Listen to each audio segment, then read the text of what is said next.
Fala galera, bem-vindos a mais uma aula aqui do Desafio comigo, professor Mauri, componente química.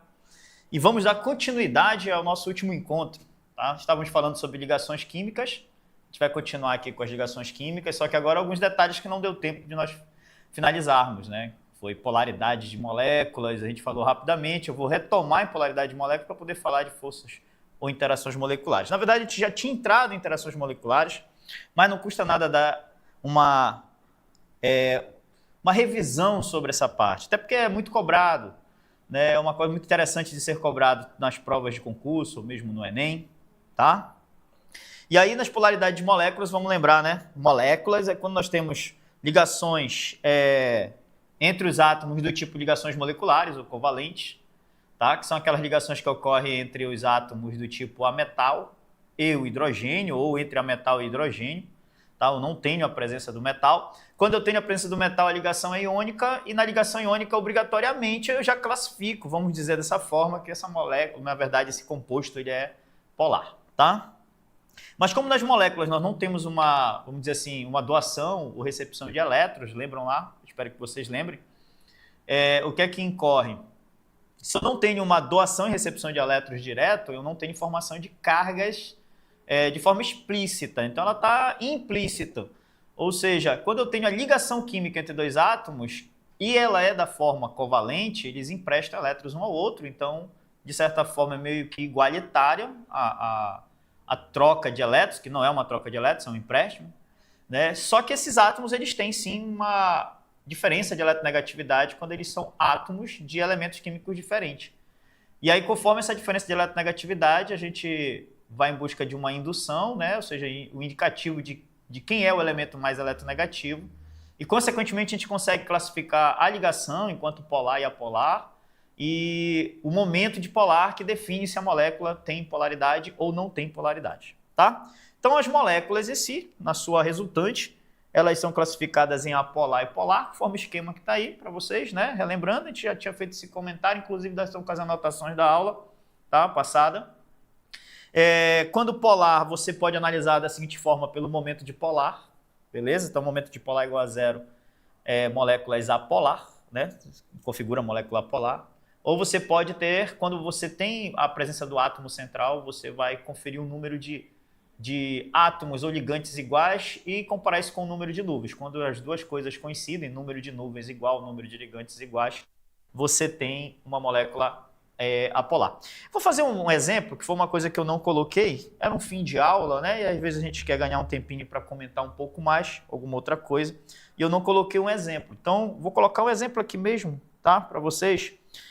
Imagina só que a gente tem aqui o carbono, por exemplo, como átomo central. Aí fica essa história das nuvens, né? Foi uma coisa que eu não desenvolvi na última aula. Então, o que é uma nuvem? Uma nuvem é um conjunto de elétrons. Especialmente, a gente confere nuvens quando a gente tem um par de elétrons.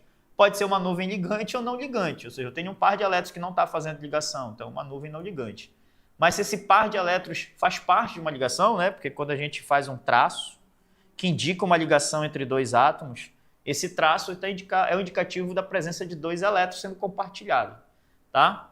Então você tem aí uma nuvem. Então, se eu tenho uma ligação simples, que é um traço simples, é uma nuvem, tá? Se eu tenho um traço duplo, tá? Que é a ligação dupla, também confere uma nuvem, beleza? Se eu tenho um traço triplo, ou melhor, se eu tenho três traços juntos, é uma ligação tripla, é uma nuvem, ou seja, qualquer uma das condições é uma nuvem. Então, aqui, por exemplo, eu posso ter 4 nuvens. Eu já estou dizendo aí, eu estou deixando aí já explícito que o átomo central será o carbono, tá? Daí eu tenho aqui, olha, 4 ligantes, ou seja, ligantes são átomos ligados a um determinado outro átomo, nesse caso, ligantes ao átomo central. Então, eu tenho 4 nuvens, que é numericamente igual ao número de ligantes iguais, que são 4 hidrogênios. Beleza? Então, se o mesmo número de nuvens é o número de ligantes iguais, então essa molécula aí, que é o CH4, que é o metano, é uma molécula apolar, tá? Eu posso ter, por exemplo, o CO2, olha, o gás carbônico, né? Nosso querido gás carbônico, o nome oficial é dióxido de carbono. Quantas nuvens nós temos no átomo central, que é o carbono, tá? Sempre lembrando, tá, gente? A gente está contando as nuvens em relação ao átomo central. Aqui eu estou usando o exemplo carbono, pode ser qualquer outro átomo, tá?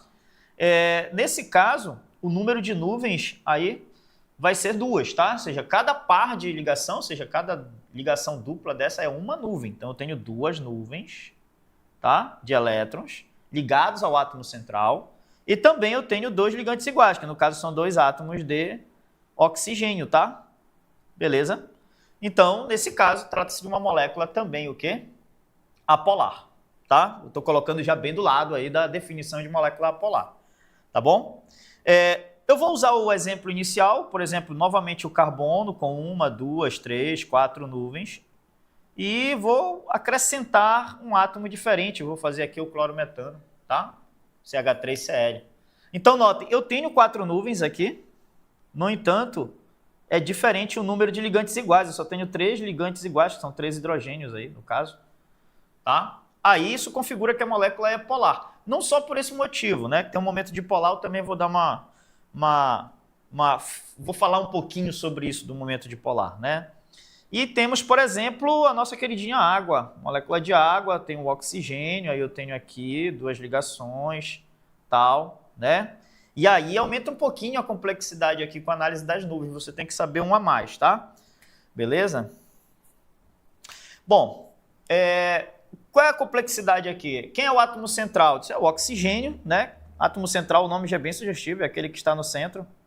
Se você não conseguir identificar o átomo central, porque às vezes em fórmula molecular a gente não consegue identificar o átomo central, né? Porque ele não vai estar exatamente no centro da fórmula molecular. Por exemplo, o gás carbônico, olha, CO2. Né? Quando ele está descrito em fórmula molecular, eu não consigo ter um átomo no centro, quando eu tenho a estrutura bem visível, tá? A água, por exemplo, fórmula molecular H2O, então eu não tenho aqui na fórmula molecular um átomo central explícito na fórmula molecular, que é assim que indica a quantidade de átomos de um determinado elemento, tá?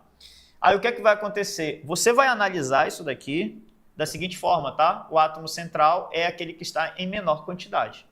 Porque, consequentemente, se ele está em menor quantidade é porque ele faz o maior número de ligações possíveis sozinho. Beleza? Então, é onde é extraído o maior número de ligações. Bom, por que a água é polar, né? Uma vez que o número de nuvens tem que ser diferente do número de ligantes iguais. E, aparentemente, quando você olha a molécula de água, pela estrutura que está, por exemplo, descrita aí, você diz assim, mas tem 2 nuvens, porque só tem 2 ligações e tem 2 hidrogênios. Então, não seria igual? Não, não é igual por um outro motivo. O que acontece é que o oxigênio, aí entra o detalhe, o elemento central aí, no caso, né, o átomo central aí é o oxigênio, e o átomo de oxigênio ele tem na sua camada de valência 6 elétrons. Então, para 8 faltam 2, e por isso que ele faz 2 ligações, né, na sua camada de valência. Daí, como ele tem essa quantidade, né, de elétrons, eu vou limpar aqui um pouquinho só para recolocar o oxigênio e deixar explícito o seguinte, como ele tem 6 elétrons, ele tem isso aqui, olha, 3 pares de elétrons. Ele tem 2 pares de elétrons não ligantes, né? E vai ter 2 elétrons, vou usar um par de elétrons com 2 ligações, e vai ter um par ligante. Beleza? Tá aí, no caso, tem 2 pares, né, ligado a ele, contando que cada ligação dessa é do hidrogênio. E aí, então, você tem aí um total de 4 pares de elétrons no entorno do átomo de oxigênio. Então, a contagem de nuvens aqui é o seguinte, tá? São 4 nuvens, beleza? Porque confere também os pares de elétrons não ligantes, tá? Beleza, tá aí, gente? E aí, então, você tem 4 nuvens e, consequentemente, você tem um número diferente porque você só tem 2 ligantes iguais, que são os 2 hidrogênios, tá? Então, é uma molécula polar, sim. Beleza? Até aí? Por esse motivo. E o momento dipolar? Se é o momento dipolar, é assim, quem é mais eletronegativo? Então aí você precisa ter uma noção, ou precisa ter uma tabela periódica em mãos. E aí o elemento que tem maior eletronegatividade, por exemplo, no caso do oxigênio e hidrogênio, maior eletronegatividade é para o oxigênio, tá? E aí, então, eu tenho 2 induções, ou seja, cada ligação dessa, cada nuvem ligante forma uma indução, tá? Aí a gente faz essa setinha cortada, indicando a ponta da seta, tá? Apontando para quem é o elemento mais eletronegativo, beleza? Daí eu tenho duas induções, né? E formando ângulo entre elas. Aí isso aqui lembra um pouquinho lá, né? De vetores da física, tal, né? Matemática. Então, quando eu tenho, por exemplo, 2 composições de forças em sentidos perpendiculares, por exemplo, formando ângulo entre elas, eu tenho uma resultante aqui, ó. Então quer dizer que a resultante, na química, é chamada de momento dipolar. Então o momento dipolar aqui é diferente de zero. E quando ele é diferente de zero, tá? Beleza? A molécula é polar. No caso lá da molécula, por exemplo, de dióxido de carbono, tá? Você tem aí, então, duas induções no sentido do oxigênio, tá? Porque o oxigênio é mais eletronegativo do que o carbono. E aí temos induções em sentidos opostos. Aí vamos lembrar, né? Vetorial, se eu tenho um corpo, por exemplo, sobre um plano, né? Beleza? Aí eu tenho duas forças atuando em sentidos opostos. Se eu considerar a força A, força B, e que elas têm a mesma intensidade, então quer dizer que, né, vai ficar força resultante, vamos dizer, igual a zero, né? Então aqui na química a gente vai dizer que o momento dipolar é igual a zero, as resultantes são iguais a zero, tá? E as resultantes lá na química a gente chama de momento dipolar, porque são resultantes de eletronegatividade. Beleza, até aí? Tranquilo? Pessoal, qualquer dúvida é só postar, tá? Hoje eu tô de olho aqui. Me deram mais uma dica aqui, eu tô de olho no chat, tá? Beleza? Qualquer dúvida pode falar. Isso aqui era só para a gente retomar isso daqui, para a gente entender melhor, não somente uma colocação de decorar o que é uma molécula polar ou apolar, estou dando mais uma dica de como é que analisa esses momentos dipolares e como a gente pode chegar a uma conclusão se realmente a molécula tem polaridade ou não tem polaridade, tá? Lembrando que apolar significa não polar. Tá? Tranquilo? E a gente tem diversas utilidades, né? Eu fiz o comentário na aula passada, ainda está aqui o comentário, né? Tá, questão sobre solubilidade de compostos. Então é solúvel quando elas têm a mesma categoria, né? Se elas têm categorias diferentes, elas são insolúveis. Então, por exemplo, só é solúvel duas ou mais substâncias apolares, são solúveis entre si. Se são polares, são solúveis entre si. Mas se uma é apolar e a outra é polar, elas não são solúveis, tá? Beleza? Então, tem toda uma utilidade isso daqui. Por isso que é, de certa forma, bem importante que a gente aborde esse tipo de informação, tá? Aí, por exemplo, não tem explicitamente dizendo sobre polaridade no programa, no cronograma de provas lá do concurso para bombeiro militar. É explícito a polaridade ou polaridade de moléculas, se eu não me engano, tá? Agora me fugiu se tem ou não, lembro, ligações, tipo de ligações, interações. E aí, se falar de polaridade, não tem como. Você quer uma coisa ou outra. Ou não tem explicitamente polaridade, mas tem interações, ou tem interações, mas não tem polaridade. Ou você quer uma coisa é inerente à outra, então não tem como não cobrar essas duas condições, tá? Então, de posse da ideia de polaridade, aí a gente vai e desenvolve forças intermoleculares, tá? Beleza? O que são forças intermoleculares? São interações entre moléculas, tá? Não mais entre átomos.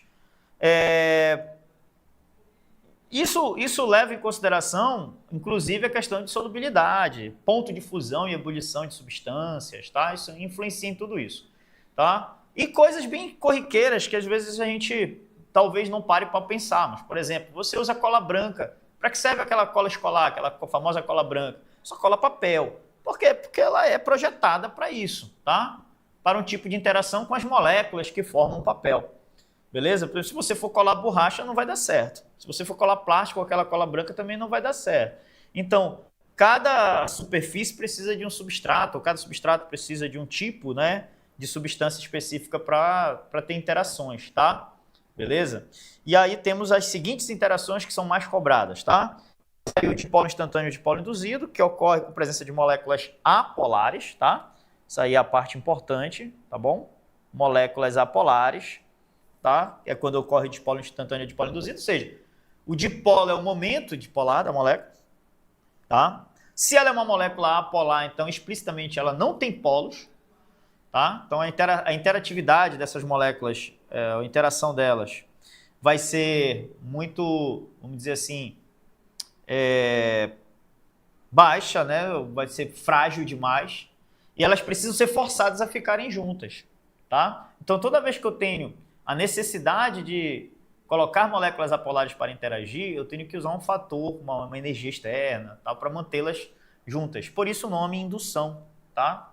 Beleza? Às vezes ela pode ser provocada até pela polaridade de outras moléculas, que altera, no caso, o funcionamento físico-químico dela, tá? Outra molécula polar, por exemplo. Beleza? Por exemplo, a água é polar e gás carbônico é apolar. Daqui a pouco eu coloquei essa situação para vocês. E, no entanto, a gente tem, por exemplo, água gasificada. Mas só fica estável, elas só ficam juntas enquanto a garrafa d'água gasificada é mantida fechada. E se eu quiser estabilizar um pouco mais e eu não perder esse gás com muita velocidade, eu devo abrir esta garrafa quando ela estiver com uma temperatura baixa, né? Temperatura abaixo da temperatura ambiente, tá? Preferencialmente muito abaixo da temperatura ambiente. Aí ela fica estabilizada. Por exemplo, refrigerantes e água gasificada são engarrafadas geladas, tá? Por quê? Para estabilizar, no caso, a interação frágil entre uma molécula de água que é polar, que não tem afinidade com a molécula de gás carbônico, que é apolar, tá? Abriu a garrafa, imediatamente você tem logo a separação das duas moléculas, né? Imediato você escuta o barulhinho do x, né? O gás indo embora, tá bom? Separação. Quando eu tenho duas moléculas polares ou mais moléculas polares, aí a interação, né, passa a ser mais intensa e a gente chama isso de dipolo permanente, ou simplesmente dipolo-dipolo, tá? Mas são interações entre moléculas, beleza? Então, como é que ocorre isso? Eu disse, cara, eu tenho aqui uma molécula, por exemplo, de HCl, tá? Como é que ocorre a interação entre elas? Eu disse, cara, eu tenho um polo negativo aqui no cloro, tenho um polo positivo aqui no hidrogênio, isso vai, porque como é uma molécula diatômica, então elas acompanham a polaridade da própria ligação, tá? Então o hidrogênio é menos eletronegativo, o cloro é mais eletronegativo, logo o cloro tem uma tendência a atrair o par de elétrons, né? Uma capacidade de atrair o par de elétrons com mais intensidade para si, então ele rouba, vamos dizer assim, ele aproxima o elétron que era do hidrogênio para ele e ele acaba formando o que a gente chama de polo, né? Ou de polo negativo, tá? Daí uma outra molécula de HCl, ao chegar aqui, ela vai ficar alinhada desta forma aqui, ou seja, o polo positivo da outra molécula, que é o hidrogênio, se alinha com o polo negativo do cloro. E aí, então, essa interação entre moléculas diferentes é que é chamado de dipolo, tá? No caso, dipolo permanente, aí, uma vez que a interação ocorre entre o polo positivo de uma molécula que é no hidrogênio e o negativo da outra, que é um átomo de cloro. Tá? Se eu tiver as moléculas polares, mas o polo positivo for no átomo de hidrogênio, por exemplo, o exemplo anterior que eu coloquei é um átomo de hidrogênio. No entanto, o polo negativo for especificamente um átomo de flúor, oxigênio, nitrogênio, né? Aí, para ficar fácil lembrar o FUN, né? Que são os três elementos de maior eletronegatividade, flúor, oxigênio e nitrogênio, né? O flúor é o maior eletronegatividade, o oxigênio é o segundo, o nitrogênio é a terceira. Então, a interação é muito forte, tá? E aí a gente deixa de chamar de dipolo permanente e passa a chamar de ligações de hidrogênio. Das três interações é a mais forte, tá? Então elas estão aí de cima para baixo, ou seja, o dipolo induzido é a mais frágil, o dipolo permanente é mais forte do que o dipolo induzido e as ligações de hidrogênio ou pontes de hidrogênio são mais fortes, tá? Do que o dipolo permanente, beleza? Mas tem que ser entre átomos de hidrogênio com polos positivos e um dos três átomos eletronegativo aí, flúor, oxigênio e nitrogênio. É muito comum a gente ver a condição da água, por exemplo, né? Por exemplo, vamos lá. Eu tenho a molécula de água que ela é angular, ela tem esse formato mesmo, tá? Se a gente considera que ela seja angular, ela tem esse formato. Se eu tiver outra molécula de água, ela vai se alinhar desta forma aqui, olha, desta maneira aqui. O polo, né, os polos, melhor falando, vai ser, os polos negativos vão estar no oxigênio, enquanto os polos positivos vão estar no hidrogênio. Daí a interação ocorre entre esses polos, tá? Então eu tenho uma interação aqui entre o polo positivo de um com o polo negativo do outro, tá? Então por isso que, por exemplo, as pontes de hidrogênio geram tensão superficial na água, tá? Então a tensão superficial da água é uma comprovação de que existe, por exemplo, as ligações de hidrogênio. Além disso, a aplicação das ligações de hidrogênio temos também nas bases nitrogenadas, que formam o nosso DNA, por exemplo, o DNA de qualquer ser vivo, tá? São bases nitrogenadas que se interligam. A interação é tão forte que causa uma torção na molécula, por isso que a molécula de DNA ela é entrelaçada, tá? É helicoidal. Beleza? Tranquilo? Bom, até o momento nenhuma dúvida, vou seguir aqui, tá? Bom, feito esses comentários, tá? Saibam que substâncias apolares têm ponto de fusão e ebulição menor do que as substâncias que sofrem de polo permanente, que tem pontos de ebulição e fusão e ebulição, melhor falando, menor do que as substâncias que têm ligações de hidrogênio, tá? Beleza? Bom, vamos lá, tá? Ainda sobre ligações, lembrei, beleza? Isso daqui é o que está lá descrito no programa, né? Número de oxidação, tá? Isso aqui é extremamente importante. Nosso passo seguinte vai falar sobre funções inorgânicas. E dentro de funções inorgânicas a gente vai precisar dar nomes a compostos, como ácidos, tá? Bases, sais. E para executar as regras de nomenclatura, importante para o concurso, beleza? Para o Corpo de Bombeiro Militar da Amapá, a gente precisa saber as regras de NOx para poder determinar o NOx de alguns elementos e assim a gente conseguir fazer a nomenclatura, executar as regras de nomes, tá? Mas vamos lá, uma coisa de cada vez. Bom, até o momento a gente falou então de ligações químicas, tá? Os átomos realizam ligações entre si para formar as substâncias. Essas ligações, elas são do tipo iônica e covalente, e temos uma terceira tipo metálica, né? Qual é a característica? Que a ligação iônica ocorre entre um metal e um outro elemento não metálico, onde o metal doa e o ametal recebe elétrons. Quem doa fica positivo, quem recebe fica negativo, e aí acaba formando uma carga. Devido à presença dessas cargas, que são chamados de cátions e ânions, né, os íons, eles se atraem e formam ligações, tá? As ligações covalentes, elas ocorrem por empréstimos de elétrons, mas a gente acabou de ver que esses empréstimos de elétrons, eles têm uma tendência, esses pares de elétrons emprestados têm uma tendência a se aproximar de algum elemento que tem maior eletronegatividade com relação ao outro. Então, de certa forma, eu também tenho uma análise em que eu posso determinar a polaridade dessas moléculas. Então, eu tenho, sim, um elemento que fica mais eletronegativo, fica mais negativo, um elemento que fica mais positivo. Então, eu tenho formação de cargas, que é, na verdade, ligações químicas. Então, o que é que isso tem a ver com o número de oxidação? É que o número de oxidação ele é um indicativo do número de possíveis ligações. E a gente analisa o número de oxidação conforme, né, o que ele está fazendo. Ou seja, se o elemento faz uma ligação, eu tenho que saber se ele está doando ou recebendo elétrons. Se ele estiver doando um elétron, ele faz uma ligação doando um elétron e ele adquire uma carga 1 positivo. Se ele recebe o elétron, um elétron, por exemplo, ele adquire uma carga 1 negativo, e aí, no caso, ele faz uma ligação. Então, eu tenho um vínculo de representação entre ligação e carga, tá? Quando eu junto tudo isso, eu tenho um negócio chamado de número de oxidação. O número de oxidação também será usado mais adiante, em outras situações da química, como análise de oxirredução, análise de oxidação e redução, tá? Mas quando eu analiso oxidação e redução, eu tenho que analisar o número de oxidação, mas aí já é um outro conceitual, tá? E aí a gente discute isso um pouquinho mais à frente. Bom, então o que é o NOx, né? Tá aí, ó, ele indica o número de possíveis ligações, é representado por um número, uma carga, e determina-se por regras, tá? Vamos a essas benditas regras, tá? Eu fiz um resumo de regras aqui, beleza? Para esse material.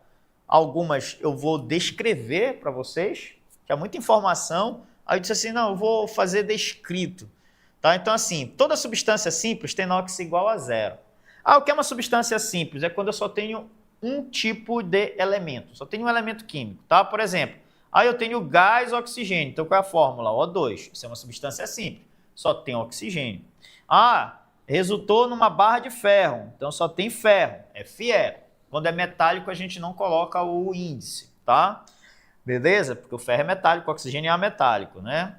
Ah, eu tenho, deixa eu ver aqui, tem o gás flúor, não, tem aí o ferro muito parecido, tem o gás nitrogênio, N2, que é o gás mais abundante da natureza, no atmosférico, melhor falando, tá?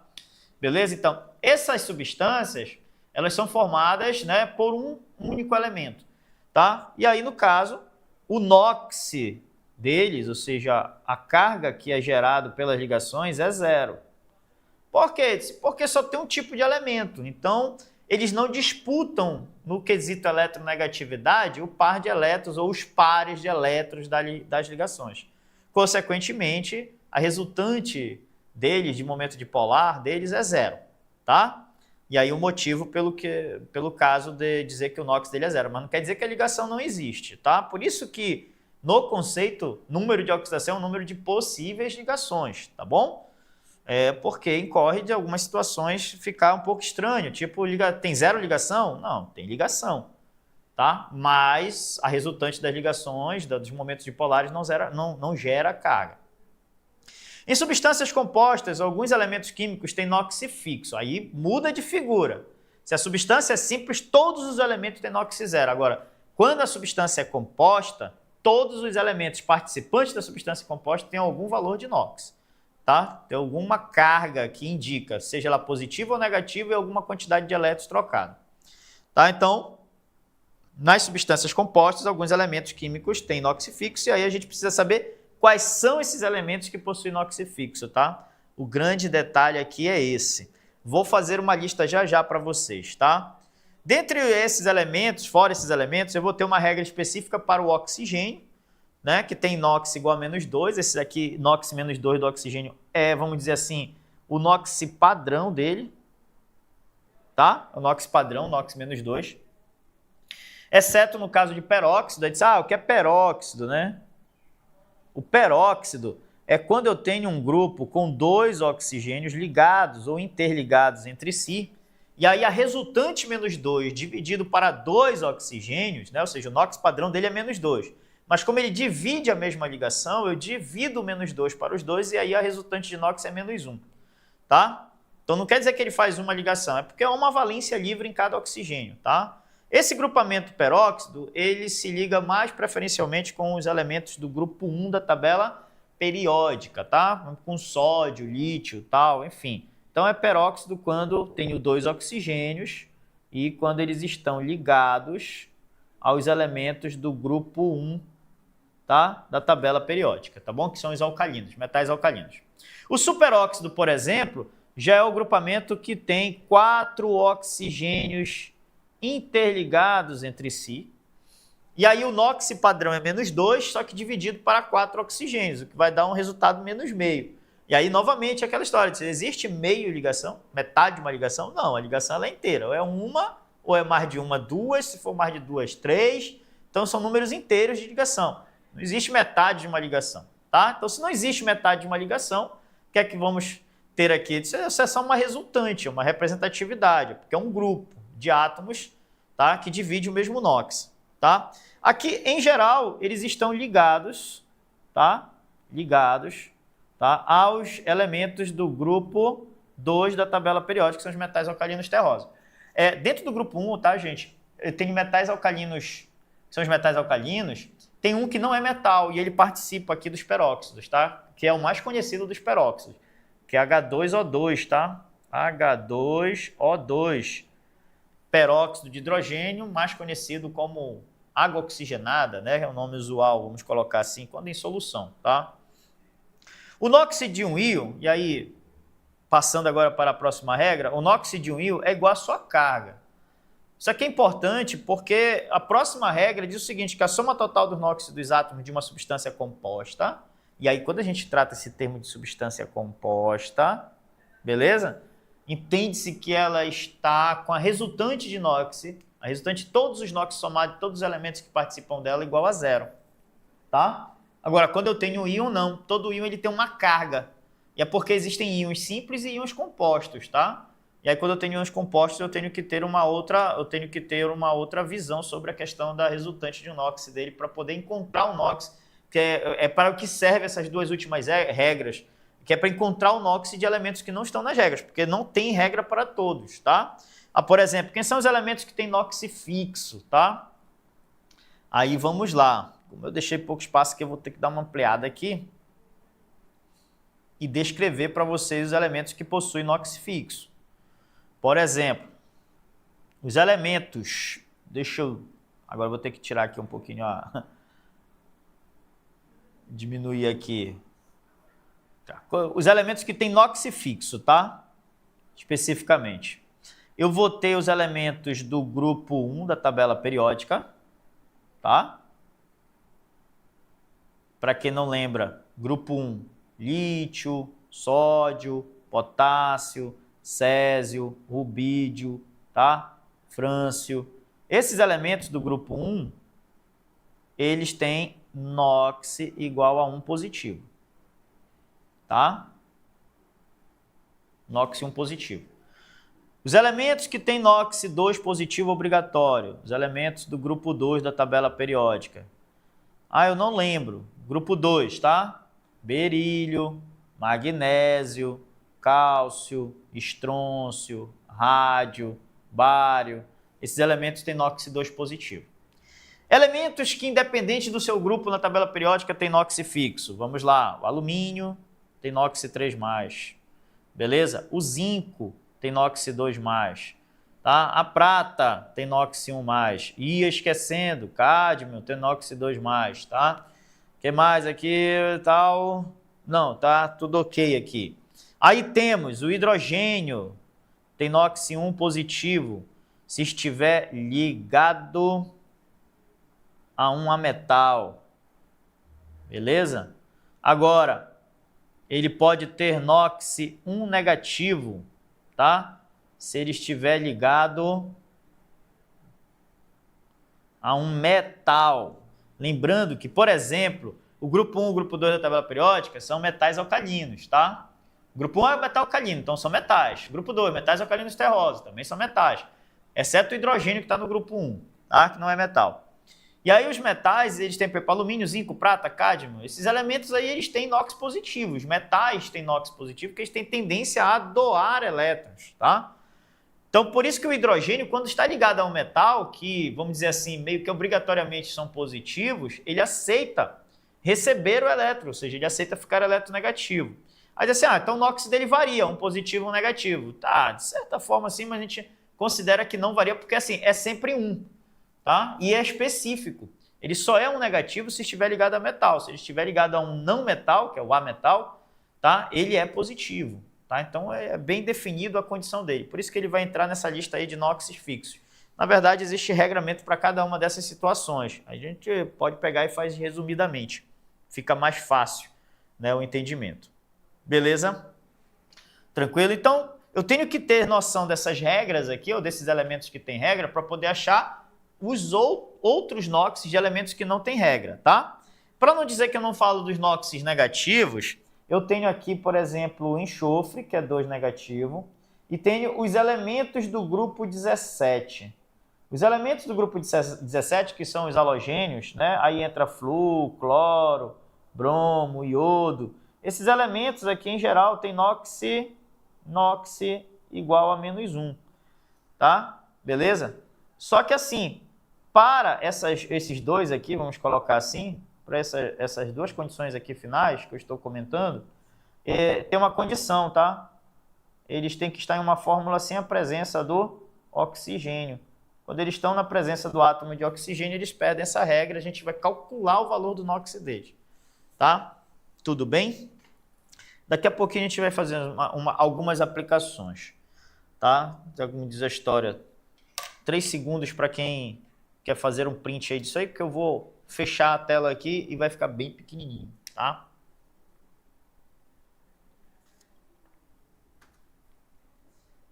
Vamos lá.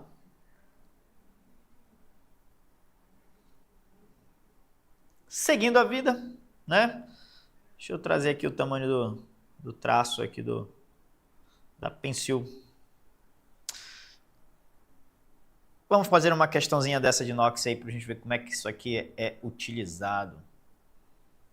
Recentemente, a Marinha do Brasil afundou no mar um porta-aviões deteriorado. Ambientalistas criticaram a operação, pois a estrutura do navio continha amianto, fibra mineral nociva à saúde. Tá? O principal componente do amianto é a substância de fórmula química Mg3Si2O5OH4, né? Bastante elemento, beleza? Nessa substância, o número de oxidação do silício é igual a. Então vamos lá, tá? Aqui eu vou ficar de olho nesse cara aqui, que é o silício. Beleza? Vamos chamar a atenção para ele aí. Eu vou olhar para o silício. E como é que a gente vai fazer essa questão do NOx, tá? Como é que ela é feita? Bom, primeira coisa que você vai ter em mente, como a gente está começando aqui, se alguém, né, não lembra, tal, vou fazer aqui de uma forma bem lenta, bem natural, tá? Bem tranquilo. Primeira coisa, a gente vai pegar esta fórmula. Beleza? Vou transcrevê-la para cá. E nós vamos destrinchar isso aqui da seguinte forma. Em primeiro lugar, que isso é uma substância. Então, se é uma substância composta, todos os elementos participantes têm algum valor de NOx, seja ele positivo ou negativo. Já posso te adiantar o seguinte, não importa o tamanho da substância ou quantos elementos tem, tá? Cada elemento tem um valor e a maioria deles, com exceção de um, né, não vai ter regra. Né? Deixa eu ver se eu fui muito claro, acho que não, né? Então, assim, não importa se eu tenho 5, 10 elementos numa fórmula, tá? O fato é que somente um deles não tem regra. Ou seja, daquelas anteriores que nós vimos, um deles não tem determinação de NOx fixo. E aí é esse que eu vou buscar o NOx dele. Só que aí eu pego as duas últimas regras. O que é que diz as duas últimas regras do NOx? Diz assim, se é um íon, eu vou igualar a soma dos NOx à carga do íon. Tá? Então, todo íon tem NOx igual à sua carga. Quando é uma substância composta, a soma dos NOx é igual a zero. E aí eu vou fazer o quê? Quando eu preciso descobrir um número que eu não conheço na matemática, eu uso o artifício da incógnita, né? Do x, né? Eu vou fazer uma equação do primeiro grau aqui. Vou chamar de x, de y, enfim. Tá? Então, eu tenho o magnésio, que está em 3 unidades na fórmula. Tá? Eu tenho o silício, que é o que me interessa para fazer o cálculo, que tem 2 unidades de silício. Eu tenho o átomo de oxigênio, que está aí, na verdade, em 9 unidades. Você assim, como assim 9? E aí é um detalhe, tá? Por que eu sei que está em 9 unidades? Porque eu tenho 5, tá bem aqui, eu vou marcar para você, tá? Eu tenho 5 lá na fórmula O5. E dentro do parêntese, eu tenho fora do parêntese 4, o índice 4. Então, o que é que ocorre? Tudo que está dentro do parêntese é multiplicado por quem está fora do parêntese. Bom, eu posso te informar o seguinte, esse grupamento que está dentro do parêntese chama-se hidróxido ou hidroxila, que é o conjunto OH. Isso é um íon composto, tá? E a carga do íon é -1. Se eu utilizar a carga do íon, eu vou pegar e já vou dizer que esse conjunto OH é um negativo. Posso fazer isso, tá? O resultado vai dar o mesmo. Ou então eu extraio tudo que está dentro do parênteses para fora. Como é que eu faço isso? Eu pego e multiplico o índice de dentro pelo índice de fora. Então, eu vou ter um oxigênio, porque não aparece a indição que significa que é 1, e vou multiplicar por 4. Então, se eu já tenho 5 oxigênios fora e 4 dentro do parêntese, vai dar o total de 9. Quantos hidrogênios eu tenho na fórmula? Eu tenho 4. Tá? Beleza? Bom, agora eu abri todos os átomos. Isso aqui é uma forma, tá? Eu vou deixar a outra bem aqui do lado. Tá? Ah, como é que faria? Vou mostrar que vai dar o mesmo resultado. Mg3, Si2, O5, tá? E OH4. Tá? Vou fazer as duas formas, para você ver que vai dar o mesmo resultado. Aí você julga lá como você achar melhor para estudar depois. Vamos lá. Cara, de todos, ele já está te dizendo que o silício não tem regra. Tanto é que ele quer que você marque qual é a resposta do NOx do silício. Qual é o NOx do magnésio? Magnésio é um elemento do grupo 2 da tabela periódica, então ele tem NOx 2+. Tem um detalhe aí, tá, gente? Na química, a gente pode colocar o número seguido da carga, tá? Nesta ordem que está aí. Porque essa informação ela não é só matemática, ele só está me dizendo o seguinte, ele faz 2 ligações doando elétrons, tá? Essa é a informação que está aí. Então, se eu colocar +2 ou 2+, isso daí não. Então, na química, assim, é mais recomendado que se coloque número e depois a carga. Mas isso daí é só uma questão de, enfim, de notação da IUPAC, é só uma recomendação, isso não é uma regra, tá? Vamos lá. Eu não sei qual é o NOx do silício, é isso que ele quer. Então, eu já sei que o silício aqui vale X. Eu não sei qual é o NOx dele, eu vou descobrir qual é. O oxigênio, via de regra, é menos 2, tá? Então, 2 menos. O hidrogênio acompanhado de ametal, que é o caso do oxigênio, ele é um positivo. Tá. Fechou? Né? Agora, o que é que eu faço com essa informação? Eu vou pegar agora e vou fazer o seguinte, eu vou multiplicar o índice que está aí no elemento, no átomo, no caso, né? Pelo seu NOx unitário. Então, por exemplo, eu tenho 3 magnésios vezes 2, isso aqui vai dar mais 6. Beleza? Eu vou multiplicar aqui, ó. Tá? Vou pagar aqui. Vou multiplicar, beleza? Então, aqui vai ficar o quê? Mais 2x. Tá? Aqui, ó, mais, que é uma soma, né? Menos 18. 9 vezes 2 negativo. Mais 4. 4 vezes 1 dá 4. Tudo isso igual a 0. Pronto, acabou. Equação do primeiro grau. Tá? O resto é matemática. 2x é igual, aí vai mudar de lado, vai mudar a operação, então aqui vai passar menos 6, né? Mais 18, porque positivo com negativo vai dar negativo, né? Menos 4. Beleza? Tá aí? Já não é mais igual a 0. Já ia fazendo besteira aqui. X é igual a... Aí no caso aí, olha, 6 negativo com 4 negativo vai dar 10, então vai dar 18 menos 10, o que vai dar um resultado positivo de 8, tá? Sobre 2, né? 2 está multiplicando, o x vai passar dividindo 8. Resultado final, pronto, mais 4, tá? Marcamos aí a letra C. Será que dá o mesmo resultado ali, na outra condição? Tá, o que é que muda lá? Vamos lá. Magnésio vale mais 2, o silício é X, o oxigênio é menos 2. Esse grupamento hidróxido, ele vale 1 negativo, tá, gente? Beleza? Aí tu tem que ter essa noção, né? Que o íon hidroxila vale 1 negativo. Tá aí, 3 vezes 2 vai dar 6 positivo, vai dar mais 2x, vai dar mais menos 10, né? Que 5 vezes 2 vai dar 10 negativo. E vai dar 4 negativo. Beleza? Tá aí? Tudo isso igual a 0. Tá? Aqui, então, vai dar o quê, né? Vamos lá. Conserva 2x, que é igual a menos 6. Não é isso? Vai dar aqui menos 10 mais 10. E aqui vai dar menos 4. Ih, dá resultado diferente aqui, cara. Olha, vou ter que me retratar com vocês. Então, não é para retirar, não, do parêntese. Vai ter que deixar a hidroxila dentro, tá? Só checando aqui,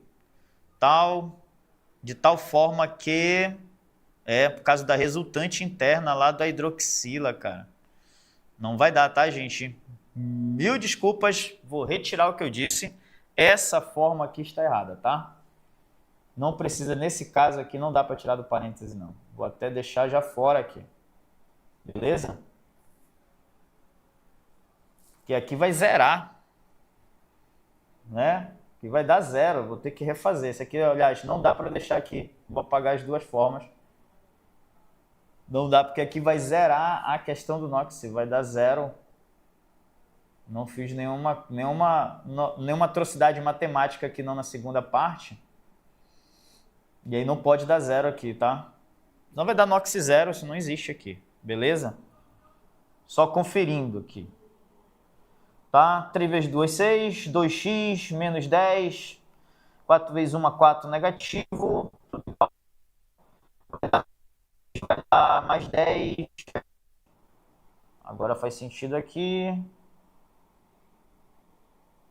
Aqui vai dar negativo, vai passar positivo. E aqui vai dar negativo, vai passar positivo. Não vai dar o mesmo resultado, sim. Foi gagueira minha matemática, tá? Só retornar aqui. Pronto. Eu que cometi aqui uma gagueira matemática. Só corrigir aqui. Desculpem. De eu usar o termo gagueira matemática, gente, aqui é quando a gente consegue se atrapalhar com a matemática básica, tá? Bem aqui, olha, não pode deixar ele negativo, né? O 4 já estava negativo e quando eu transferi ele para cá, foi onde eu cometi o erro. tá? Ele fica positivo. Pronto. Agora sim. Aí vai dar 14 menos 6, o que vai dar 8 positivo dividido por 2. Até eu cometi esse equívoco e fiquei achando estranho. Eu disse, vai dar resultado diferente, não deveria. Então, estava procurando aqui onde estava o meu erro. O meu erro foi matemático aqui, né? Eu esqueci de fazer a conversão do sinal, ou seja, da operação entre o menos 4 e o mais 4, tá? Mas corrigido, beleza? Consegui fazer esquecia essa conversão bem aqui, tá bom? Já fiz, tá? Deixei positivo, agora vai dar tudo certo. Seguindo aqui, olha, então 8 dividido por 2 vai dar 4 positivo, só confirmando lá, o resultado dá 4 positivo mesmo. Prontinho. Acontece, né, Bill? Última aula do dia, o cara já tá cansado. Mentira, mano, não deveria acontecer não, mas tá bom. Vou arrumar essa desculpa aí pra mim. Tá bacana? Mas tem que dar um resultado. Tinha que dar, né? Mas aí eu disse, tem algum galho aqui, gagueira matemática minha aqui. Depois o russo me dá ali mais peia. Tranquilo? Firme e forte, né, gente? Bom, vamos seguir aqui. Tá? Bom, achamos o NOx do silício, provamos que dá mais 4, né? Nas duas condições. E aí você faz aí da forma como achar mais fácil. E vamos seguir aqui. Acho que tem mais uma questãozinha que eu apliquei aqui. Tem. Que é também comum, que é quando eles colocam um elemento comum em várias situações. Então, por exemplo, pouco reativo, do ponto de vista químico, apenas algumas bactérias têm a capacidade de fixar o nitrogênio atmosférico, convertendo numa forma que pode ser assimilado pelas plantas. O processo de fixação dessas espécies, tá, químicas ocorre em etapas representadas na figura a seguir. As espécies químicas amônia, que é NH3, né? Nitrito, NO2, 1 negativo, nitrato, tá? NO3, 1 negativo, e nitrogênio atmosférico, N2, são parte do ciclo do nitrogênio. E aí, assim sendo, é correto afirmar que os números de oxidação do nitrogênio, então ele quer os números de oxidação do nitrogênio, tá? Na amônia, nitrito, nitrato e nitrogênio atmosférico são respectivamente. Pessoal, toda vez que tiver uma nomenclatura, né, já descrita, com esse finalzinho aqui, olha, ito, ato, ou eto, tá? Se aparecer esse ito, ato, eto no final, ele está falando que isso aí é um íon, tá? Beleza? Tranquilo? E aí ocorre o seguinte, como é que eu faço isso aqui? Esse cara é até mais simples do que a outra, porque são moléculas bem pequenininhas. Então você tem aqui a amônia, NH3, você tem um íon, isso aqui é um íon, tá, gente? Isso é um ânion, tá? Isso aqui é um íon também. Isso aqui é só para lembrar que existe uma regra, né, para isso, específica. Por exemplo, NO2, 1 negativo. Aí eu tenho NO3, que é também 1 negativo, tá? Esse 1 negativo, gente, é essa carga aqui em cima, tá? Beleza? E tenho N2. Aí tá, vamos lá, né? Como é que eu faço isso aqui? Diz, cara, o mais fácil de todos, substância simples. Substância simples tem NOx igual a quanto? A 0, tá? Não preciso nem fazer cálculo. NOx 0. Só com essa daí, eu já elimino a letra D e a letra B. Porque ele falou respectivamente. Se é respectivamente, tem que estar nesta ordem. Tá? Então, vai ter que terminar com 0, olha lá. Tá? Aí, eu já vou me bater aonde? Tem que dar 5 ou 6. Então, eu vou fazer aqui de trás para frente. O que é que eu faço? O NOx que ele quer é o do nitrogênio. Então, eu vou chamar de X. O oxigênio, gente, se não foi descrito o nome peróxido em nenhum deles, é menos 2. Tá? Não foi descrito o nome superóxido, então é menos 2. Acabou. Então, aí eu vou ter o quê? Vou ter X... X menos 6. Na matemática, gente, o correto é assim, né? É a soma que é igual, né, a quem? No caso do íon, igual a sua própria carga, menos 1. Então, você vai ter essa condição aqui. Isso aqui, eu nem faço isso, eu estou fazendo aqui para vocês, tá? Eu já vou direto. Né? Até me atrapalha às vezes. Tanto tempo que eu não faço dessa forma, que é o correto. Se é uma soma, tem que colocar o positivozinho, né? E aí, então, positivo e negativo vai dar negativo, então isso aqui vai dar menos 6, igual a menos 1, tá? X dá igual a menos 1 mais 6. X dá igual a mais 5. Pronto. Não me ajudou em nada, né, mano? Eu disse assim, eita, mãe. Por que não ajudou? Ajudou sim, né, mano? Ajuda ou não ajuda? Claro que sim, olha. Eu já sei que eu não vou marcar a letra C. Que, né, mãe? Porque deu 5, né? Traz para frente o que a gente está fazendo. Vai para o outro. Então, isso aqui vai dar x e esse cara aqui é menos 2. Como é que vai ficar isso aqui? Vai dar x mais menos 4 igual a 1 negativo, tá? Ah, tá, né, gente? Se alguém ficou em dúvida aí, isso aqui é facinho, tá? Isso aqui, ó, é essa carga aqui, tá? É a carga do íon. Bom, vale para essa outra situação aqui também. Então, x é igual, olha, x menos 4 é igual a menos 1. X é igual a menos 1 mais 4. X é igual a mais 3. Pronto. Agora nós já achamos a resposta. Beleza? Resposta letra E. Tá? Para confirmar o resultado, se esse vale x, o hidrogênio vale quanto? Ele está acompanhado de um metal, então o hidrogênio é um positivo. Então aqui é x mais 3, tudo isso igual a 0, porque agora não é um íon. Notem lá que não tem uma carga lá em cima. Então x é igual a menos 3. Pronto, confirmado todos os NOxes, né? Menos 3 mais 5 e 0, porque é uma substância simples. Beleza? Dúvidas, perguntas, discussões? Nenhuma. Pode arrochar o professor. Nada, né? Beleza. Vou seguir. Última folha dessa daqui. Mais uma questãozinha de NOx. Tá? É a mesma que tá, se vocês acessaram o material, é o mesmo do exercício, tá, gente? Mesma sequência. Tá? Então, assim, o peróxido de hidrogênio, H2O2, popularmente conhecido como água oxigenada, tá? É um poderoso oxidante. Beleza? Observe esse seu comportamento na reação com sulfeto de sódio. Aí tá. No processo, observa-se que o enxofre sofre a seguinte variação do seu número de oxidação. Então, assim, quando ele pedir para calcular a variação, isso aqui é usado para fazer algumas coisas na química, como, por exemplo, balanceamento por oxirredução, tá?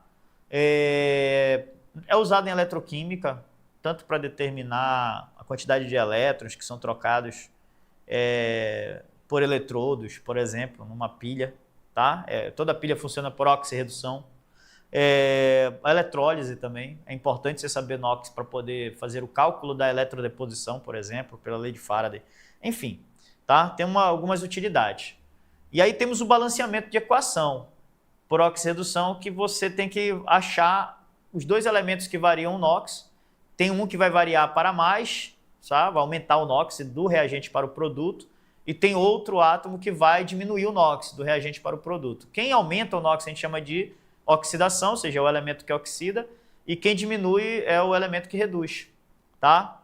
E aí, nesse caso aqui, ele não quer isso, tá? Eu coloquei aqui só um exemplo, e no caso ele quer apenas a variação, né? Qual foi a variação do enxofre, né, do reagente para o produto? Então aqui, você já tem uma equação balanceada, você nem precisa se bater com os outros. Assim, no modo natural da coisa, você vai colocar o NOx em todo mundo. Então, por exemplo, o elemento sódio, o Na, ele tem NOx 1 positivo, porque ele é do grupo 1, né, metais alcalinos. O enxofre, desacompanhado de oxigênio, ele é menos 2, que é o caso aí, ele é um sulfeto, tá? Aí eu tenho peróxido. Aqui vai ficar um positivo para o hidrogênio e um negativo para o oxigênio, porque ele me avisou que isso aqui é um peróxido, ó, tá bem aqui, ó, peróxido. Então, onde apareceu o oxigênio nessa fórmula, entende-se, tá? Que ele é um peróxido, logo o oxigênio é menos 1. Isso aí é regra, aplicação de regra. Daí, olha só, apareceu o sódio de novo no produto, ele é 1 positivo. Mas o oxigênio, ele é 2 negativo aqui, porque ele não é mais um peróxido, tá? Daí o enxofre aqui, ele está acompanhado de oxigênio, então ele perde a regrinha dele do menos 2. Logo, ele é X. Eu não sei qual é o NOx dele, então eu vou calcular justamente esse NOx para ver qual foi a variação, tá? Na água, o hidrogênio é 1 positivo, e aí a água não é mais um peróxido, tá? Não tem o 2 ali no oxigênio, então ele é menos 1. Desculpa, ele é menos 2, tá? Deixa eu só trocar aqui, menos 2. Isso é menos 1 lá no peróxido, que é o H2O2. Tá, aí o que é que a gente vai fazer? A gente vai calcular o NOx do enxofre no sulfato de sódio, que é o Na2SO4, onde o sódio é 1 positivo, o enxofre é X e o oxigênio é 2 negativo. Tá? Daí que nós temos o seguinte, então você tem aqui mais 2, menos, aliás, mais X, menos 8. Olha aí, já não usei mais o parêntese, tá? A soma total é igual a 0. E aí, então, X é igual a quanto? A mais 8, menos 2. Tá? Logo, X resulta em 6. Acabou. Acabei de descobrir que o NOx do enxofre no produto que é aqui no sulfato, tá? Esse NOx do enxofre aí é mais 6. Então, ele variou de quanto? Ele variou de menos 2. Vou deixar marcado aqui em verde, olha. De menos 2 até o quê? Mais 6. Acabou. Né? Só o fato de saber que ele era menos 2 já eliminava a letra A, a letra C, né? A letra E. Beleza? Então, ele foi de menos 2 para mais 6, tá? Resposta aqui da última questão aqui sobre número de oxidação. Pronto, tá? Letra B, de bonitão. Sobrando tempo, vamos lá, né? Pensa que acabou a aula? Nem pensar, mano. Tá bom? Aqui o que é que a gente vai fazer? A gente vai para funções inorgânicas, tá? Já vai iniciando funções, que é um outro tema, né? Uma outra parte do programinha. Serve tanto para... Né? Novamente, é um tema que vai estar lá disposto na prova do Corpo de Bombeiro e, né, está também disposto para o Enem também, tá?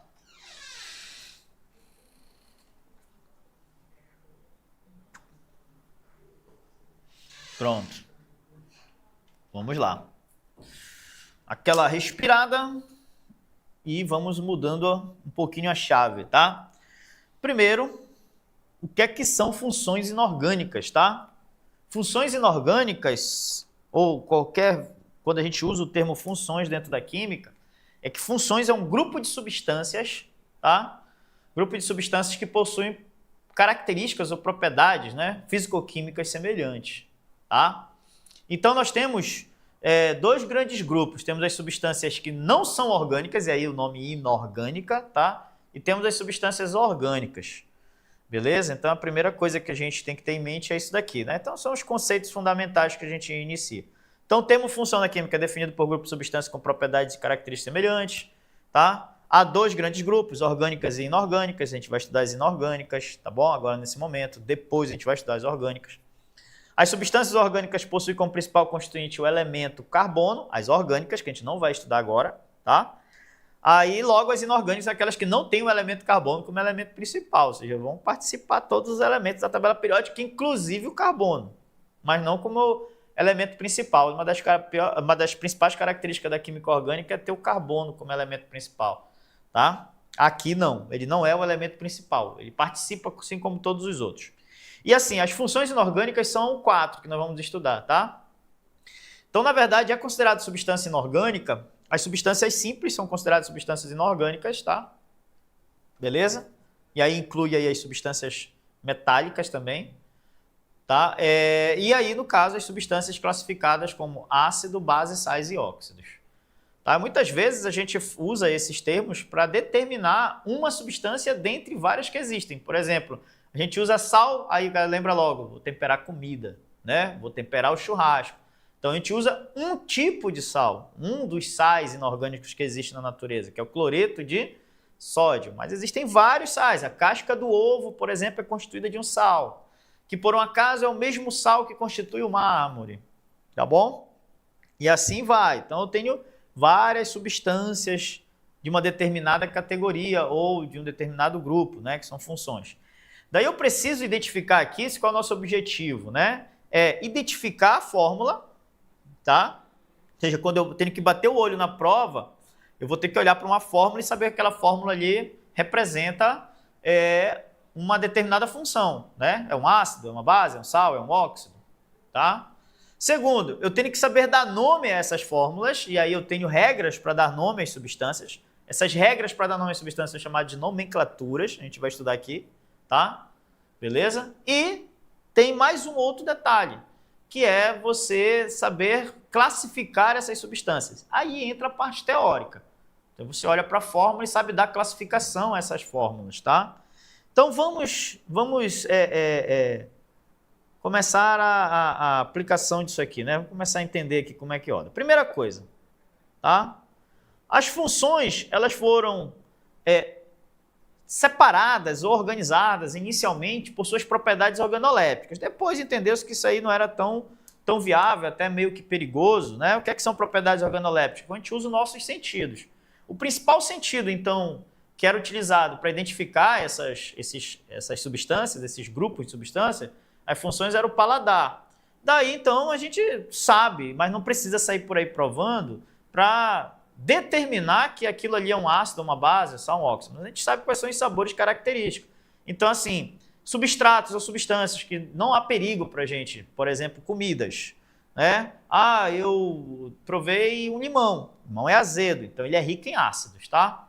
Então, os ácidos, em geral, conferem sabor azedos aos substratos. As bases são adstringentes, né? Ou seja, levemente amargas, ou amargas mesmo, tá? Os sais, bem nítido, né? Nome, sal, é salgado, tá? E os óxidos? Aí os óxidos são sem sabor definido, tá? Por exemplo, gás carbônico. Todo mundo respira para se manter vivo e é inerente que na respiração você vai, na expiração, né, mandar o ar para fora, você manda com uma certa concentração maior de gás carbônico. E aí, então, esse gás carbônico, quando a gente está falando, eu estou aqui falando, estou liberando gás carbônico pela boca, né? Para poder provocar lá as vibrações nas cordas vocais. E aí, o que é que acontece? Esse gás carbônico passa pela minha boca, mas a gente não sente o sabor dele, tá? Então, eles são sem sabor definido. Não quer dizer que eles não têm sabor, depende, tá? Depende se ele é um óxido ácido, um óxido básico, um óxido neutro, tal, enfim. Mas eles não têm sabor marcante como tem os ácidos ou as bases, tá? Ou mesmo os sais. Assim como a gente também só sente sabor daquilo que é solúvel em água. Ponto. Tá? Se não for solúvel em água, provavelmente você não vai sentir o sabor. Beleza? Porque ele tem que ser solúvel na sua saliva. Tá bom? Bom, isso daí é uma situação. Tá? Então, se uma determinada questão te cobrar sobre sabores, você vai saber que ácidos são azedos e as bases são adstringentes ou amargas. Tá? Mas isso é um risco químico, a gente não faz uso disso no dia a dia, muito menos em laboratório, sair provando substâncias desconhecidas para saber se elas são ácido ou base. Então, como é que você faz para identificar um ácido e uma base? Bom, tecnicamente, eu posso utilizar um artifício chamado de líquido indicador, substância indicador, tá? A solução indicadora, a substância indicadora, ela é uma substância que muda de cor em presença do meio ácido ou básico, ou em presença mesmo da concentração elevada de determinadas substâncias classificadas como ácido ou base. Tá? Por que eu estou falando isso? Porque ser ácido ou base não é só ser uma substância. Eu posso ter um meio que tem esse caráter ácido ou caráter básico. São duas coisas distintas. Aqui o que a gente vai fazer é identificar fórmulas que são tratadas como ácido e que são tratadas como base. Tá? Nesse objeto aqui de conhecimento. Mas eu posso ter sais, por exemplo, que confere alcalinidade ao meio. Tá? Por exemplo, o bicarbonato de sódio é um sal, mas quando eu dissolvo ele em água, ele confere aquele meio aquoso a alcalinidade. Tá? Ele é identificado por esses indicadores ácido-base como base. Tá? Então, vamos lá. Substâncias naturais ou indicadores naturais. Sim, os mais conhecidos aí são o suco do repolho roxo e o açaí. Tá? Que a coloração, vamos dizer assim, meio que padrão é uma coloração roxa, né? Ou lilás, como preferir. Enfim. Mas quando eles colocam, por exemplo, o suco do repolho roxo entra em contato com um ácido, ele fica avermelhado. O açaí também. Quando entra em contato com ácido, fica avermelhado. De repente, né? Se você é daqui do norte, né? Somos nortistas, a gente gosta de açaí, pelo menos a maioria de nós, né? Se realmente tem algum ou outro que é estranho, não gosta, brincadeira. Mas, assim, é muito difícil encontrar alguém que não gosta de um açaizinho, né? E aí, o que é que acontece? Se você estiver comendo alguma coisa, uma proteína com açaí, e você colocar limão nessa proteína, tipo, sei lá, tá com um peixezão lá, tal, ping, né? Joga um limãozinho em cima do peixe. E aí você encosta a colher naquele peixe, quando você coloca no açaí, ele muda a cor do açaí para vermelho, tá? Por quê? Porque o limão é ácido. Tranquilo? Então ele vai tornar a cor do açaí vermelho mesmo, tá? Se entrar em contato com uma substância ou meio básico, ele vai ter a sua coloração mudada para, no caso do suco do repolho roxo, verde, do açaí também. Eu coloquei assim umas tarjas representando cores, porque o verde do suco do repolho roxo é mais vivo do que o verde que é provocado pelo açaí. No açaí fica um verde mais escuro, no suco do repolho roxo fica um verde mais claro, né? mais, vamos dizer assim, mais intenso. E no caso do suco do repolho roxo, conforme a força dessa base, o nível de pH deles, ele pode inclusive ficar amarelado, tá? Beleza? Então esses são os indicadores naturais. Só tem esses indicadores naturais? Não. Existem muito mais. Esses aqui que são mais fáceis de serem lembrados, tal, enfim. Tá? Como, por exemplo, a prova para o Corpo de Bombeiro Militar daqui da Amapá, de repente a banca pode se sensibilizar e fazer a coisa de forma regionalizada. De repente apresentar uma questão dessa, né? Ah, uma pessoa passou mal e vomitou e esse vômito estava avermelhado. O que é que aconteceu? O vômito dela ficar avermelhado? Ela tomou açaí, cara, antes. Então, se ela tomou açaí, ao entrar em contato com o meio ácido, e o nosso estômago tem ácido, tá? Fica vermelho, tá? E a pessoa vai vomitar, vai aparecer sangue. Beleza? Tá aí? Bom, tem indicadores artificiais? Bastante. Eu coloquei alguns aí, ó. Fenolftaleína, alaranjado de metila, azul de bromotimol, papel de tornassol. São os mais comuns, tá? Em aparecer em questão. A fenolftaleína é um pozinho branco que a gente faz uma solução em meio alcoólico. Beleza? E aí, quando ela está dissolvida em álcool, né, em meio alcoólico, dissolvida em álcool, ela é transparente, ela não muda a cor do álcool. Tá? O álcool continua lá transparente com fenolftaleína. Aí, o que é que acontece? Em contato com o meio básico, a fenolftaleína fica vermelho, mas em contato com qualquer outro meio, seja ele ácido ou neutro, ela não muda de cor. Então, ela é um indicador específico para a base. Tá? É muito utilizado no processo chamado de titulação, tá? Que é um processo em que a gente, quando tem duas soluções, uma ácida e uma básica, né, e você desconhece a concentração de uma delas, a gente faz uma técnica de laboratório chamada titulação para poder aferir a concentração da outra solução. Tá? E aí a gente coloca um ponto de viragem, vai gotejando o ácido na base, né, e a base vai estar corada com a fenolftaleína, que deixa ela avermelhada. E aí, então, num determinado momento, ocorre a descoloração da fenolftaleína, tá? E aí a gente sabe que ali ocorreu a neutralização total da base. Pronto. Beleza? Aí a gente tem a fenolftaleína como um indicador ácido base muito usado em laboratório. O alaranjado de metila, o nome já é bem sugestivo, alaranjado, né? Aí ele fica vermelho em ácido, fica amarelo em base, tá? Temos o azul de bromotimol, que é uma das substâncias mais usadas pela polícia.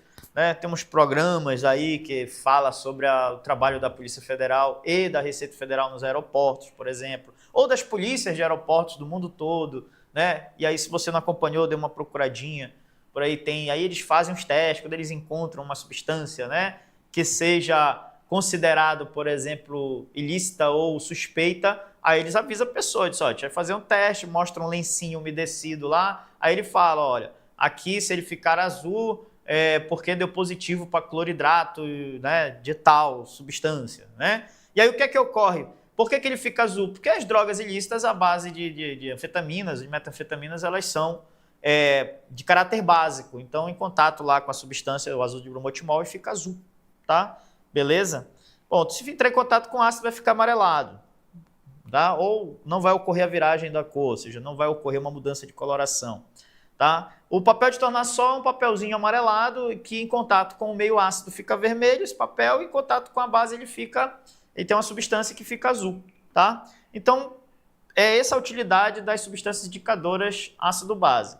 Tá? É identificar a presença do meio. Com alguns é possível fazer escalas de cores, identificar qual é o nível de acidez e basicidade. Porque a acidez e basicidade, elas dependem não somente da presença da substância como sendo um ácido, uma base, como eu falei para vocês, mas ela tem um caráter, só isso, tá? E quando é analisado o caráter, existe uma escala de pH, que é o potencial hidrogênio iônico, que vai de 0 a 14, e aí quando eu vou analisar essa escala, não custa nada a gente dar uma lembrada, né? Então tem uma escala, beleza? De pH, ela vai de 0 a 14, tá? Passando pelo ponto central 7, eu vou imaginar que eu estou usando aqui mais ou menos o ponto central, tá? 7. Qualquer valor, isso aqui é uma escala de pH, para qualquer valor de pH menor que 7, a gente tem um caráter ácido, tá? Para qualquer valor de pH maior que 7, você tem o caráter básico. Quanto mais próximo de 14, mais básico é, ou seja, mais alcalino, tá? Básico pode ser chamado também de alcalino, tá? Alcalino, beleza? E, no caso, quanto mais próximo de 0, mais ácido. E aí, quando dá exatamente 7, aí por isso que o pH é dado essa maior, menor, tal. Quando ele dá exatamente 7, é a única forma de eu ter o neutro, tá? Ou seja, nem caráter ácido, nem caráter básico. Mas, novamente informando, tá? Caráter ácido e básico é uma outra análise, tá bom? Beleza? Aqui a gente vai tratar das substâncias que são classificadas como ácido ou base, tá? Bom, seguindo a vida, tá? Isso aqui são os conceitos iniciais ainda, a gente nem entrou em estudo de ácido e base. Para entender o estudo de ácido e base agora, para identificação de fórmula, tá, gente? Identificação de fórmula. Você tem aí esse critério aí para saber o que é ionização e dissociação, e aí tem o seguinte.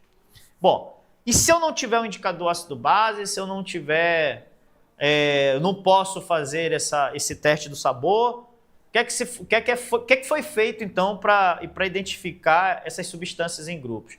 Então, foram feitas algumas teorias ácido-base. Uma dessas teorias foi proposta por um cientista Arrhenius e ele fez um experimento. Ele dissolvia, né, substâncias solúveis em água, dissolvia em água e fazia um teste com passagem de corrente elétrica. Assim, para ser bem sucinto, a corrente elétrica ela não é conduzida pela água. A água pura, seja água destilada, água pura, somente água não conduz corrente elétrica. Por quê? Porque é uma substância molecular ou covalente. Quando eu tenho, então, alguma coisa dissolvida na água, alguma substância dissolvida na água, se ela gerar íons, e aí substâncias iônicas, em meio aquoso, quando elas são solúveis em água, elas liberam íons, cátions e ânions. Essa diferença de potencial entre cátions e ânions propicia a passagem de corrente elétrica. Ponto. Aí eu tenho passagem de corrente elétrica. Esse experimento chama-se condutivímetro. Daí ele provou que soluções iônicas conduzem corrente elétrica, porque as soluções iônicas sofrem, o composto iônico sofre dissociação. Então, compostos iônicos em água sofrem dissociação, tá? Lembre disso aí, tá bom? Quando falar de dissociação, já está te avisando que ele está falando de compostos iônicos. Ah, e se o composto for molecular? Só teve um tipo de composto molecular que conduziu corrente elétrica, tá? Tá bem aí. Os compostos moleculares em meio aquoso, se por um acaso gerar íons, o nome desse processo é ionização. Só que esse composto molecular que o Arrhenius descobriu era especificamente ácido, tá? E ele não esperava esse resultado porque os ácidos, para Arrhenius, todos eram moleculares. Beleza até aí? Daí, se conduziu eletricidade, tinha íons. E se tinha íons, ele queria saber agora quais eram esses íons. E aí, no experimento dele, ele chegou à conclusão de que, por exemplo, os ácidos eram compostos sempre pelo mesmo cátion. Os ácidos que ele usou, que ele testou, sempre tinham o mesmo cátion. Pronto, ele usou o primeiro critério, então, ele conseguiu descobrir o primeiro critério de identificação de fórmula. Então, um grupo de substância, uma função, então, inorgânica, ela é identificada na teoria, ou seja, para o papel, para análise no papel de fórmulas químicas, pela presença característica de um determinado íon, ou seja, um cátion ou um ânion. No caso do ácido é um cátion, tá? E no caso das bases é um ânion, beleza? Bom, mas para a gente não entrar hoje nesse âmbito, porque o horário já está indo para o fim da aula, né? Já, na verdade, é o último minuto de aula aqui, para a gente não caminhar para uma situação, a gente iniciar e depois não concluir, a gente vai parar por aqui e na próxima aula a gente retoma justamente explicando como é que funciona a teoria ácido-base de Arrhenius, e aí a gente vai entrar na conformatação, na identificação, nomenclatura e classificação de fórmulas de funções inorgânicas, tá, gente? Eu abraço a vocês, meu muito obrigado pela atenção, até o próximo encontro.